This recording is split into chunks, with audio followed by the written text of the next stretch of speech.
మనల్ని కూడా పాలు చూసుకుంటాది. అందరూ కొట్టి చంపుతారు. మా అక్క పెట్టి చంపుతుంది. అక్క కుక్క మందే కదా. అది కుక్క కాదురా చిన్ను. తేడాగా ఉంది.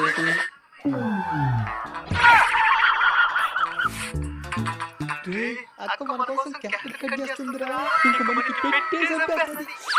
అయ్యా చరణ్ ఇంట్లో వాళ్ళందరూ బాగున్నారా? బాగున్నారక్క.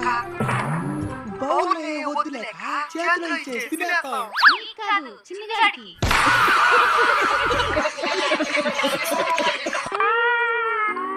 తినే టైం అయింది కదా చిన్నగాడికి, అందుకే పెట్టా. సరేలే ఎన్నెన్నో అనుకుంటాం, అన్ని జరుగుతాయి ఏమిటి? అయినా ఒక్కలు ముక్కలు తినాలి కానీ క్యారెట్ ఎందుకక్క? ఇది నాన్ వెజ్ తినదురా, వెజ్జే. ఏడు బట్టే తినడానికి మీలా మనుషులు అనుకున్నారా? చిన్నురా